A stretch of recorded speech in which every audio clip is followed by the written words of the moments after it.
بسم اللہ الرحمن الرحیم۔ سامعین و ناظرین محترم، امام الانبیاء خاتم الانبیاء حضرت محمد مصطفیٰ صلی اللہ تعالی علیہ وآلہ وسلم کو جب اللہ رب العزت نے اس دنیا میں مبعوث فرمایا،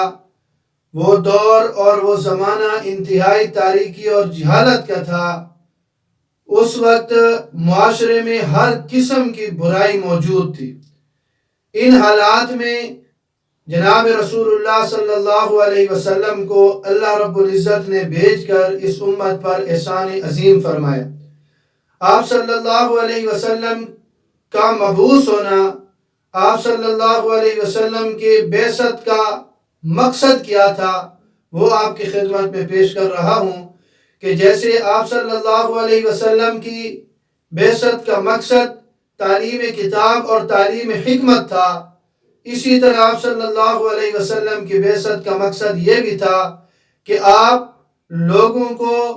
تقوی اور تزکیہ کی طرف دعوت دیں، لوگوں کو تقوی کی طرف لے آئیں اور ان کا تزکیہ فرمائیں۔ تعلیم کتاب اور تعلیم حکمت کے ذریعے لوگوں کے اندر کے میل کچیل کو ختم فرمائیں، لوگوں کے نفوس کو پاکیزہ بنائیں، ان کے نفس کا تزکیہ کریں۔ یہ آپ صلی اللہ علیہ وسلم کی بعثت کے مقاصد میں سے ایک مقصد یہ بھی تھا۔ اور تاریخ اس بات کی شاہد ہے کہ جب تزکیہ نفس نہیں ہوا تھا تو وہ قوم تاریخ کے اوراق میں ایک الگ اور پسماندہ قوم تصور کی جاتی تھی، غیر مہذب قوم تصور کی جاتی تھی۔ یعنی اس دور کو دور جاہلیت اسی لیے کہا جاتا ہے نا کہ ان کا تزکیہ نفس نہیں ہوا تھا، ان کے اندر تقوی نہیں تھا، اس لیے تو ساری برائیاں موجود تھیں۔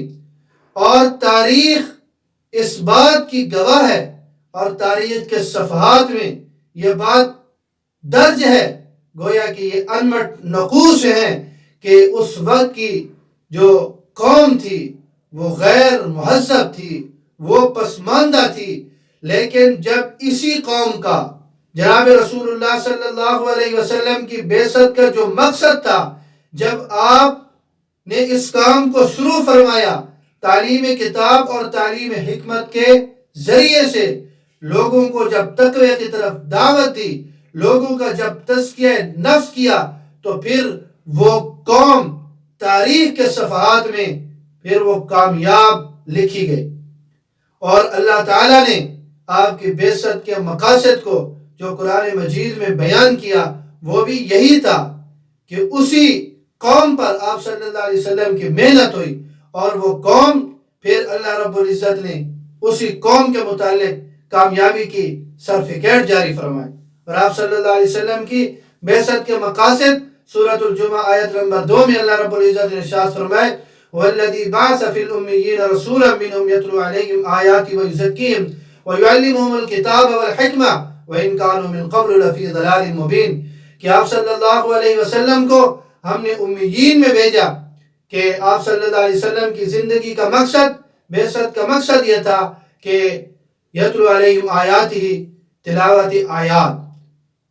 یتلو علیہم آیاتہ وَيُعَلِّمُهُمُ الْكِتَابَ وَالْحِكْمَةَ، تعلیم حکمت، تعلیم کتاب، وَيُزَكِّيهِمْ اور ان کے نفوس کا تزکیہ۔ اور یہی تمام انبیاء کرام علیہ السلام کا بعثت کا مقصد تھا۔ چنانچہ اللہ رب العزت سورۃ الشعراء میں جو انبیاء کرام علیہ السلام کا تذکرہ فرماتی ہیں، تو وہاں پر حضرت نوح علیہ السلام کے تذکرے میں بھی فرمایا اِذْ قَالَ لَهُمْ أَخُوهُمْ نُوحٌ أَلَا تَتَّقُونَ کہ آپ کے بھائی نوح نے بھی اپنی قوم کو یہی دعوت دی تھی کہ تتقون، تقوی اختیار کرو۔ ان کا تزکیہ نفس کی دعوت انہیں دی اور تزکیہ نفس کا کام حضرت نوح علیہ السلام نے بھی کیا۔ اِذْ قَالَ لَهُمْ أَخُوهُمْ لُوطٌ أَلَا تَتَّقُونَ، لوط نے بھی، حضرت لوط علیہ السلام نے بھی اپنی قوم کو یہی کہا کہ آپ کے بھائی حضرت لوط علیہ السلام نے بھی اپنی قوم کو یہی کہا الا تتقون کہ تقوی اختیار کرو۔ تو جناب رسول اللہ صلی اللہ علیہ وسلم نے جو آپ صلی اللہ علیہ وسلم کی بعثت کا مقصد تھا، اس کا آپ صلی اللہ علیہ وسلم نے حق ادا کر دیا۔ وَيُزَكِّيهِمْ کی ایسی تصویر بنائی، اور آپ صلی اللہ علیہ وسلم نے اس وَيُزَكِّيهِمْ کے خاکے میں ایسا رنگ بھرا کہ اللہ رب العزت نے بھی پھر ان لوگوں کو کامیاب کہا، اور تاریخ بھی اس بات پر گواہ ہے کہ وہ لوگ یقینی طور پر کامیاب تھے، جو جناب رسول اللہ صلی اللہ علیہ وسلم کے تزکیہ کرنے کی وجہ سے، جو آپ صلی اللہ علیہ وسلم کی خدمت میں بیٹھے، آپ صلی اللہ علیہ وسلم کی تربیت انہیں حاصل تھی، اور آپ صلی اللہ علیہ وسلم کے فیض یافتہ وہ تھے۔ تو گویا آپ صلی اللہ علیہ وسلم کی جو زندگی کا مقصد تھا تزکیہ نفس، آپ صلی اللہ علیہ وسلم نے اس کا حق ادا کر دیا۔ تاریخ بھی اس بات پر شاہد ہے، اور اللہ کا قرآن بھی اس بات پر شاہد ہے کہ آپ صلی اللہ علیہ وسلم کی بعثت کا جو مقصد تھا، آپ صلی اللہ علیہ وسلم نے اس کا حق ادا کر دیا۔ اللہ مجھے اور آپ سب کو جناب رسول اللہ صلی اللہ علیہ وسلم کی سچی تابعداری نصیب فرمائے۔